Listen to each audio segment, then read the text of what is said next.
With a level-up system from God, Hunter becomes the strongest player. The anime begins 3 years earlier than the current day, where the army is attacking an island, but the fighters realize that their weapons are ineffective against the forces they are facing. Therefore, they must leave it to the hunters because it is the only alternative. Inside the island, a troop of hunters forms up to deal with an approaching swarm of ants. At the moment the insects attack, the regiment captain encourages his troops to hold off the enemies as much as possible, or else the vanguard will be vulnerable. Despite their efforts, the hunters' rank was too low, and they ended up becoming easy prey for the giant insects. The captain is eaten alive while feeling his life fading before his eyes until another hunter eliminates the ant with his club and heals the fighter. However, another group of ants attacks the healer, but another member of the hunter team appears and, seeing Byung in danger, electrocutes the enemies from a distance. The last member of the team, Yunho, uses his devastating physical strength to secure the front line, while the healer finishes his work with the wounded in the field. Impressed by all that talent, the defeated squadron watches as the S-rank hunters resolve the situation. Unsuk, the member with electric claws, asks his healer not to rush ahead, but Byung just wanted to help as many people as he could. Besides, he was sure his two friends would come to protect him. At that moment, a gigantic ant appears on the battlefield, but despite its size and intimidating appearance, the S-rank team advances against the opponent. While Yunho holds the ant by its jaws, Unsuk injures it with his electricity. Then Yunho tears off the insect's jaws with his own hands and hurls one of the ant's claws at it with absurd force, piercing the giant's body. But several other identical ants appear, and Yunho activates an ability that makes him even more powerful, while Unsuk unleashes tremendous lightning on the battlefield. The amount of power is so great that it can be seen from the other side of the island, where the commander of another troop realizes that the S-rank has arrived in time. Nevertheless, Master Choi had his own battle to win, and when the enemy horde approaches, the leader burns all the weaker ants and orders his troops to advance against the rest of them. In the meantime, the context of the situation is explained. Over 10 years ago, a series of portals appeared connecting our world to an alternate dimension. The other side of each portal was filled with bizarre creatures called magic monsters. Those who awaken abilities to face these monsters, which are immune to conventional weapons, are called hunters. Based on their natural power, they are classified in descending order as S, A, B, C, D, or E rank. However, once this power awakens, it cannot be increased through any individual effort. 3 years later, a portal has a whole structure to serve the purposes of the hunters, while a group of lower-class hunters gathers around to pass the time and prepare for excursions into dungeons. At this moment, a food truck attendant gives coffee to one of them and wishes him good luck on the raid. One of his friends, Park, arrives at this moment and greets Kim. Kim is surprised by his friend's arrival since he had said he was tired of hunting, but the man responds that his wife is pregnant with their second child, so he needs to earn money from raids because diapers aren't free. And at that moment, the protagonist arrives and all the hunters are messing with the guy, greeting him or making some joke. Since he drew attention upon arrival, Park asks if the guy is so strong that everyone wants to talk to him. However, Kim claims it's the opposite. As the boy is known as the weakest hunter of humanity, people kind of adopted him as a mascot, so he is well known. Once he ended up in the hospital after participating in an E-rank mission. At least when he is called, everyone already knows that the raid will be easy. And as Sung approaches, the two hunters try to lower their voices so the guy doesn't hear, but he had already heard everything, resigned to not being able to argue against facts. Right in front of him, his friend Jo-hee shows concern for Junwoo Sung being hurt once again and insists on knowing the origin of the wound, even though the guy avoids talking about it. Then he comments on the case known among the hunters, the famous E-rank portal raid, where Jinwoo was the only one injured and went straight to the hospital.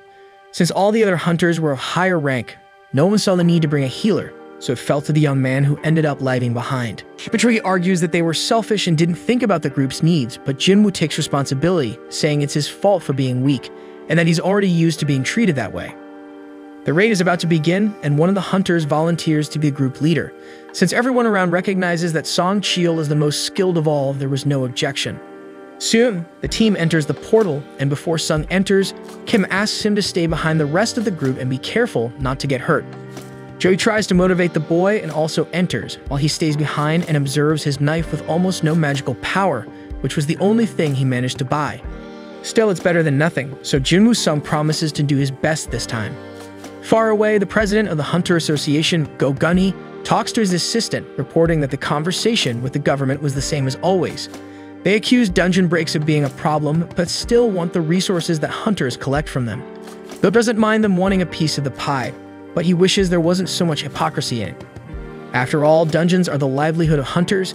They live off what they sell from these dungeons, and the most valuable example of this is the stones collected from defeated monsters, essence stones. And finally, Jinwoo achieved his first victory after putting in a lot of effort for it. Despite that, another creature emerged, attacking him. No matter how hard he tried to confront it, when attempting to thrust his knife into the enemy, his weapon was completely shattered. In return, the monster drove a sword into the boy's abdomen. Park arrived at that moment and eliminated the enemy, but he soon had to return to the front lines and Sung was bleeding heavily. So Jui took charge of healing her friend. While receiving treatment, Sung observed the fight of his companions. His vision grew blurrier as he wished he could be there in the battle. Returning to the president, he explained that the most expensive essence stones are collected from the strongest monsters. These stones can be transformed into powerful weapons and equipment to fight against other monsters. In addition to these stones, mana crystals serve the same purpose but are less potent. The assistant then asked if the government had another intention in using these items. Go explained that their intention was to use the materials as a source of energy, as it is a cheaper and more efficient form of energy than current ones, and it also pollutes the environment less. This is why there is so much pressure on the hunters. The cleanest and most effective energy source comes only from resources extracted from dungeons. In Sung's mission, the team finally defeated the dungeon boss. Seeing everyone celebrating the victory, Joey asked her friend if he continues trying to be a hunter out of stubbornness. After all, if he continues like this, something more serious could happen at any moment. Today, for example, the injury was not just in the abdomen, but throughout the body. Sung apologized for the trouble, but Joey scolded him, saying she doesn't want apologies, she's just worried about him. Meanwhile, other hunters were collecting loot, but this dungeon didn't have many mana crystals. Everyone was worried about the payment they would receive from selling the items. Sung at least only had the rank E essence stone that he obtained almost at the cost of his life. During this time, the hunter discovered a tunnel inside the dungeon, indicating it was a double dungeon, a new opportunity to get quality loot. However, the squad leader was cautious and informed his subordinates that in extraordinary cases like this, the standard procedure is to await orders from the Hunter Association. Other members questioned this stance, fearing they would send other hunters who would take the remaining loot. Besides, the tunnel was still part of this rank D dungeon, so there shouldn't be a problem. Song Cheadle decided to take a vote on whether to enter the tunnel or not. It ended in a tie 6-6. However, some hadn't voted yet, so he was responsible for the tiebreaker. He considered that a D-rank dungeon was too dangerous for him, but since his father was missing, he was the sole provider for his family. So he had no choice. He needed to pay for his mother's treatment and his sister's college. After his reflection, he chose to dive in. In the moment when the weakest hunter seeks his breakthrough, Hunter Association is recruiting new members. Candidates line up to test their abilities, and an examiner evaluates each one's rank with a black sphere that citizens touch for scanning. A representative passes the results to Master Choi, informing him that a B rank and 2 C ranks join the guild. The chief emphasizes that gender and age don't matter. If a person has talent, they must receive a contract offer, even if they're not a Chaha. Meanwhile, in the most Brazilian street in the Anaheim, 2 guys on a motorcycle snatch a purse from a girl and speed away with the victim's belongings. Along the way, a woman in a pink cap stands in the middle of the street, making the thugs nervous. They continue accelerating and the woman jumps over them, surgically retrieving the purse.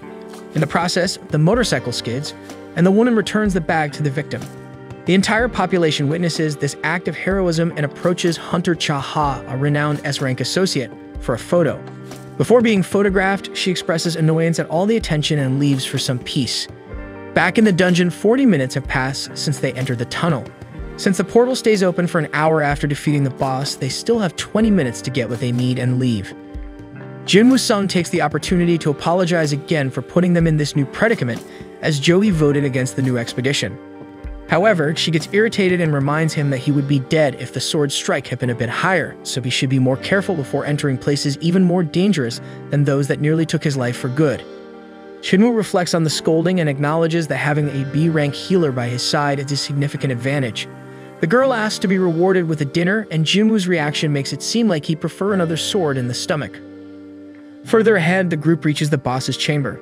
Even though the colossal gate looks intimidating, no one wants to leave empty-handed, so they decide to enter anyway, considering they've come this far. Before that, the president of the Hunter Association introduces himself to the newly awakened and warns that no one is obliged to become a hunter, but once they make that choice, they must remain vigilant at all times, no matter how powerful they may be. As a final piece of advice, he asks all candidates to fear because fear keeps the courageous alive. Thus, the expedition group enters the boss's room and finds several ancient statues. Among them, one holds inscriptions about the commandments of the Temple of Kartnan. The leader of the hunters steps forward and begins to read. First, worship God. Second, praise God. Third, prove your faith in God. As the leader recites each commandment, Joey notices that the largest statue moved its eyes and calls Jinwoo to look, but the protagonist believes it's just in her imagination.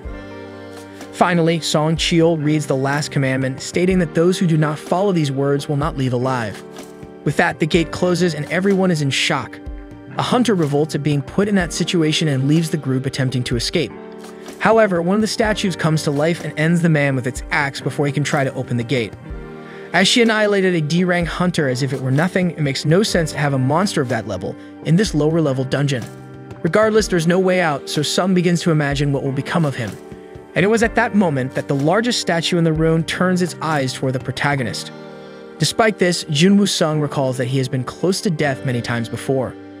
In the first instance, he separated from the group on a raid and ended up trapped. Next, he was attacked by E-rank monsters and spent weeks in the hospital. Furthermore, he almost died of hunger in a labyrinth. No matter how low the dungeon rank was for him, it was always a matter of life or death. Unlike more skilled hunters who can defeat strong monsters and obtain rare items, all he had was a useless knife, and since it broke, he'll have to fight empty-handed. For reasons like these, some learn that he should observe and wait for a good opportunity, as he is not capable of charging into a raid head-on. And it was this realization that kept him alive until today, even through hardships. Soon, he shouts for the entire group to duck, while the statue spews lava from its eyes, sweeping through a significant portion of the hunters. Looking around, everyone present is overcome by panic and helplessness as chaos unfolds in the eyes of each hunter trapped in that chamber, and Jinwoo Sung has no doubt that you won't leave there alive. All around, the hunters tried to seize the brief respite to plan some kind of countermove, but everything seemed too small in the face of the enormity of the enemy. In the meantime, Jinwoo Sung attempted to assist the unconscious Joey, incapacitated by the attack. Song Cheol expressed gratitude to the young boy for his insight, acknowledging that he had anticipated the attack, instructing everyone to take cover, thus saving some lives. Jinwoo observed their leader and noticed his arm had been torn off. The experienced leader bravely tried to keep the young man calm, reassuring him that clenching his teeth would make the pain bearable. However, they needed to stop the bleeding before things took a turn for the worse, so Jinwoo did his part and covered the wound with gauze. During this act, Cheol mentioned he would have asked for treatment for Jogi, but she didn't handle pressure well and usually participated only in easy raids despite being a B-rank healer. He shared that he had been in 2 B-rank raids himself and had no doubt that this enemy belonged to Class A, maybe even S. As for the temple commandments written on that plaque, they likely referred to a deity represented by the statue. Along with the portals, various supernatural phenomena began occurring in the world. Some of these phenomena affected the hunters, while monsters behind these portals accumulated unimaginable powers. Meanwhile, far away at a school, the protagonist's sister, Jana Sung, talked with a friend. The short-haired girl asked if Jana's brother was indeed a hunter. She confirmed it, mentioning he was an E-rank and usually came home bandaged from his missions. When asked about the interest, the girl evaded the question, whispering that she could surely do a better job than that E-rank hunter. Back in the dungeon, the leader argued that the enemy was too powerful to be destroyed, so they needed to stay calm, assess the situation, and find a safe way out. Despite the precaution, a team member rushed and refused to die there, having just signed a contract with a major guild. Trusting his speed, he assured he could cross the gate before being caught. However, before reaching halfway, the statue almost completely destroyed the speedster's body, leaving only his feet behind. Undoubtedly, this was the last evidence they needed to understand that this creature could annihilate them in the blink of an eye. The big question was why it hadn't eliminated them all yet, and perhaps the reason was a hint of an exit. Therefore, Jinwoo Sung used his wits and asked his leader to recall the first commandment of Kartnan, venerate God. Interpreting the phrase, Jinwoo Sung stood up in search of a solution. Despite Cheol's concern about the young man's unexpected reaction, something in his eyes indicated that he hadn't given up on life. Analyzing the commandment, the young man asked the rest of the group to bow before the statue, simulating the veneration that the god demanded. The hunters were confused and skeptical about the effectiveness of this measure, but with no better ideas at the moment, they all joined the plan. The veneration caused a movement in the statue, changing its face to a sinister expression. After a few tense seconds, the group began to question the next step. Park felt confident enough to stand up, believing the statue had stopped attacking. Following suit, the others stood up, but the tension was far from over because the giant statue then rose from its throne with that sinister expression and began to chase the guild. Although Song Cheol was the leader, the group pressured Jin Woo-sung to come up with the next step. Obviously, the answer would be in the second commandment, but the intense pressure on the young man prevented him from finding a way out. That's when a scholar of ethnology, the in-depth study of societies and their culture, took responsibility. This reading reminded the hunter of some exaltations to the gods. Applying his knowledge to the statue, he knelt down and offered a kind of prayer. While the ethnologist prayed, the statue lifted its foot higher and higher until it stepped on him as if he were an insect. This triggered chaos, and everyone began to run in pure desperation. Panic robbed a hunter of her reaction, and she too was mercilessly trampled. As he ran, Park remembered his family waiting at home with his second child about to be born. He tried to find a safer spot, but turning his back to another statue, it used its sword to cut Park in half. Meanwhile, Jinwoo was thinking of any possible clue to praise that cursed demon. So he observed his surroundings again, and seeing the statues around him, noted that the first one held a spear, the second an axe, the next a hammer, followed by a sword, and then a trumpet. Intuitively, he predicted that the statues with musical instruments were peaceful. He instructed each member to run to one. But as he reached a statue with a drum, the instrument's music didn't play. Supposing that it would only work if only one person stayed with each statue, he left Joey in safety and moved on to the next. As the only target in the field, the god went after Sung, who sprinted to the last alternative. At the moment he would be crushed, he managed to jump and reach the statue he wanted. However, it was dark and he didn't see that the statue actually held a shield, not a musical instrument. It raised the weapon and struck the young hunter. Despite the brutal force of the impact, Jin Woo-sung survived and crawled towards the last instrument. Severely injured, he reached his destination just as the god stepped near his body. Nevertheless, the statue released its angelic voice, and with the praise of all the instruments playing together, the demon god sat back down. Joey chases after his friend, who is severely weakened. As if that's not enough, the statue's final stomp ends up taking the hunter's right leg. Jovi rushes to stop the bleeding, while she herself begins to bleed from all the openings on her face due to the difficulty of the wound. After the definitive end of the conflict, guild members exchange glances and assess the losses. Soon, they seek to find someone to blame for the tragedy that followed the vote to enter the tunnel. After all fingers are pointed, Song Cheol takes responsibility since he is the leader and in charge of the final word. Despite the heated discussion, the god raises his hand and the ground trembles, making the group think it's an earthquake. However, Jinwoo explains to the group that the statue was raising an altar in the center of the hall. As in many myths and cultures, gods demand sacrifices and offerings in their name. Following the third commandment, the next step is to prove your faith in God. In these moments, men need to distinguish themselves from boys, and Kim takes the first move, pointing his sword at Cheol, as he should bear the dishonor of failing in his leadership. Other members try to stop the action, but the leader himself surrenders to the sacrifice and goes to the altar. Their flames ignite around the ritual, but as nothing else happens, Jin Woo-sung asks for help to examine the altar closely. He spends some seconds trying to discern the next step, but with little success. Finally, he considers the possibility of someone coming to rescue them if they continue to wait. However, as the portal has been open for 7 days, the group fears that the statues may start moving again at any moment. After all, it takes a week for the portal to open completely. This process is called a dungeon break, and when it happens, monsters can cross over. In their case, if they fail, the demon god can enter the real world. Unaware of the ongoing events, Gina Sung visits her mother, undergoing painful treatment. Even with her unconscious, Gina updates her on recent matters, discusses her friends, and talks about the national exam results. Then, Jin Woo-sung calls the other members into the altar's circle, anticipating that they will need one person for each flame. Once done, blue fire surrounds the circle and the gate opens. However, the statues in the hall emit a strange glow and move toward the center, leaving the group uncertain about the next move. At this point, Jinwoo discovers that the statues stop moving when you keep your eyes on them. Therefore, everyone must keep their eyes on the enemies until they figure out an escape. However, one hunter panics and decides to run for her life, leaving everything behind. As she crosses the altar line, one of the flames extinguishes and the gate closes a bit. This opens the group's eyes to the intention of the third commandment, to test faith in God with an extreme situation like this. Regardless, this assumption doesn't confirm if they are facing a trap or not. Next, another member tries his luck and crosses the gate, repeating the process of extinguishing another flame and closing the gate a bit more. As he was the last support for the legless comrade, the protagonist falls to the ground. After this escape, Jin Woo-sung tells everyone not to leave because if they do, they will have a blind spot and won't be able to prevent the arrival of enemies. He assumes that the blue flames mark the time, so they can leave once they go out. Kim praises the boy's intelligence, especially since he has been labeled as useless since joining the association. However, Kim has a family waiting for him, so he doesn't want to die now.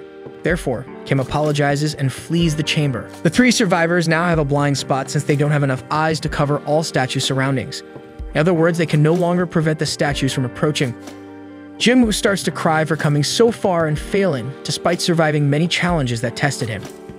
But before the end, Song Cheol tells the two young ones to leave. According to him, it's evident that the gate will close after the penultimate survivor leaves.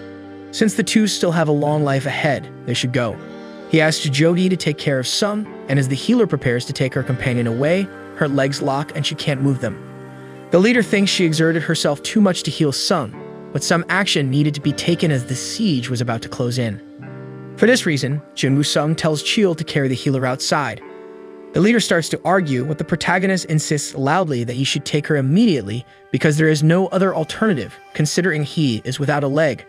Jo panics and tries to convince her friend to change his mind, but his response is to give his magic stone to the girl, considering she had invited him to lunch earlier. With this, she could earn some money and buy a special lunch when Jinwoo returns. He promises to get the change from her. Even so, Jui continues to protest, but with no more time to spare, Song Cheol knocks out the young girl and carries her outside. And as soon as the two leave, Jinwoo Sung is alone with all those statues around him. Without his leg to run, just waiting for his end, sitting and defenseless. Despite everything, he feels it should have been like this from the beginning. After all, he has always been the weakest hunter. If he knew it would be like this, he would have definitely taken out a higher life insurance policy. Finally, he raises the sword left by Kim and intends to take at least one enemy with him. At that moment, a statue throws its giant sword at the boy, but it sticks into the altar near him. Another statue hits the ground, causing Jinwoo to roll with the impact, leaving him completely exposed to the enormous enemies. With that, the next blow is accurate, tearing off one of the hunter's arms. Praying for his end, the boy remained on the ground with no reaction, just lamenting not having another chance to do things differently. Meanwhile, another statue crushed his body with its hammer, breaking his bones. At that moment, despite the pain, Jinwoo Sung is proud of having at least reached this point. As he tries to stand again, a colossal statue pierces his right shoulder completely, impaling the boy on the wall.